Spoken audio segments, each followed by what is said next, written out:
Bismillahirrahmanirrahim. Assalamualaikum warahmatullahi wabarakatuh.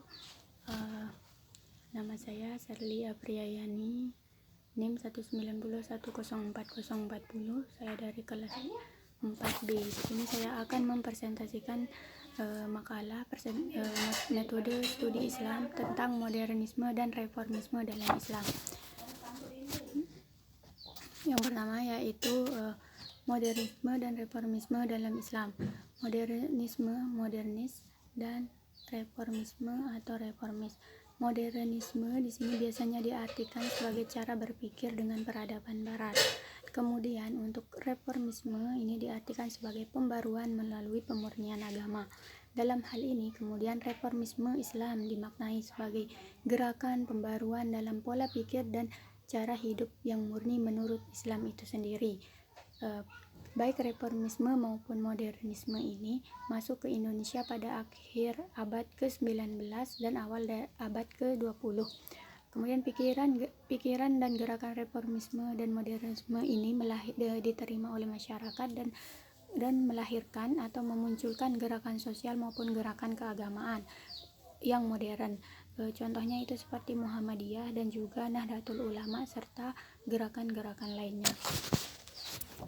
Kemudian ada modernisme dalam perspektif Islam. Modernisasi bukanlah sesuatu yang substansial untuk ditentang kalau masih mengacu pada ajaran agama. Dalam Islam yang tidak dibenarkan adalah westernisasi. Westernisasi yaitu total way of life, di mana faktor yang paling menonjol adalah sekularisme. Sebab sekularisme ini sangat berkaitan dengan ateisme, dan juga sekularisme inilah sumber dari segala moralitas. Modernisasi merupakan gejala sosial yang terjadi di masyarakat dunia maupun di Indonesia, bahkan umat Islam. Modernisasi dalam pandangan Muhammad Abduh. Pertama yaitu tentang perkembangan modernisasi Islam. Ini memiliki beberapa faktor. Yang pertama yaitu isu pintu ijtihad telah meluas di kalangan umat Islam. Kemudian yang kedua ada keutuhan umat Islam di bidang politik yang mulai pecah. Kekuasaan khalifah sudah mulai menurun serta umat Islam yang mulai terpecah belah sehingga saling bermusuhan. Yang ketiga yaitu adanya perang salib. Kemudian yang kedua ada metode Muhammad Abduh dalam modernisme. Dalam melakukan modernisme atau pembaruan, Muhammad Abduh memandang bahwa sesuatu pemikiran tidak selalu datang melalui revolusi atau cara serupa.